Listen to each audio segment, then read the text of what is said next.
This presentation is going to be about politics, some of the challenges we might face advocating for universal basic income policies, and how ultimately I think a UBI coalition. So this is just an overview of what was happening. Nixon would propose the Family Assistance Plan in 1969. This was actually at a time of great turmoil in U.S. politics. 1968, especially for world affairs, had been very, very bruising for President Johnson. The height of the Vietnam War, lots of domestic protests on both sides of the aisle. So this was a terrible time to try to introduce a new welfare policy. I think this is especially important in the context of Taiwan, where political divisions seem to follow along the question of China and ties to mainly China. That's something to keep in mind. When we're offering this proposal, we need to make sure that it goes along with an agenda or people are able to prioritize it relative to other major issues that are happening. Ultimately, it would fail to pass Congress in 1970 and 1972, and it would ultimately be replaced by the Earned Income Tax Credits. This was a New York Times article describing how it had passed the House of Representatives, but here's where the problem emerged. You had people who didn't think that the universal basic income was enough. They formed an alliance with people on the opposite side of the spectrum that said, I think we should lower welfare altogether or tie it to work. So since both of these groups opposed universal basic income for different reasons, working together to hurt something that's bipartisan. So just because a policy might have appeal to people who don't want to expand welfare and people that do want to expand welfare, doesn't mean it's going to get passed. Because sometimes the fringe parts of those groups can work together to stop that effort. Another big problem is that the media actually was able to misconstrue the findings of the research pretty well. I think another thing we can do to prevent unqualified people with an agenda, an anti-UBI mission from misconstruing our words, is what are some slogans that are anti-UBI? I think that this is a way of hedging against talking points dominating us in the future. We should not ever say oh, there's some people that are going to abuse the system. We shouldn't play that rhetoric game because no matter what the social welfare policy, there's always going to be a few bad apples. But our job really isn't to put the focus on those bad apples because that doesn't advance our mission. Has anyone heard of the Baptists and the bootleggers?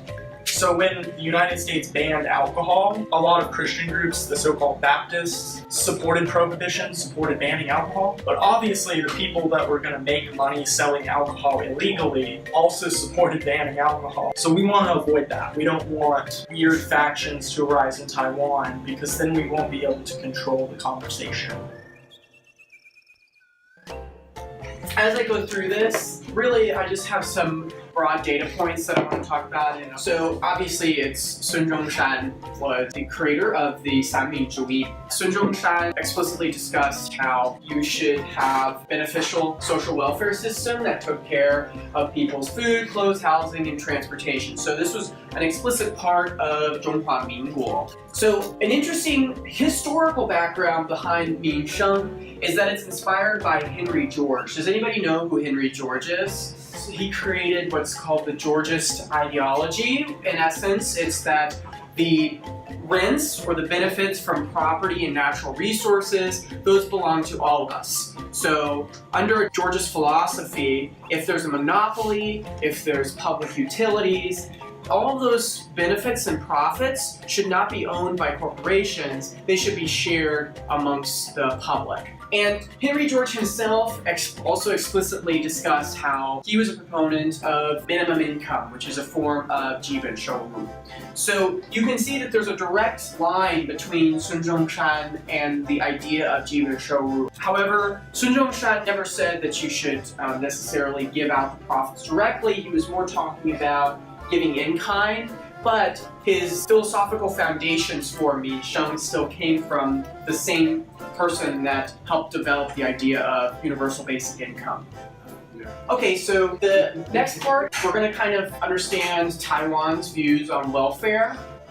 There's research that says 当地方政府, they're willing to listen to public opinion, particularly when it comes to the environment, social welfare as well.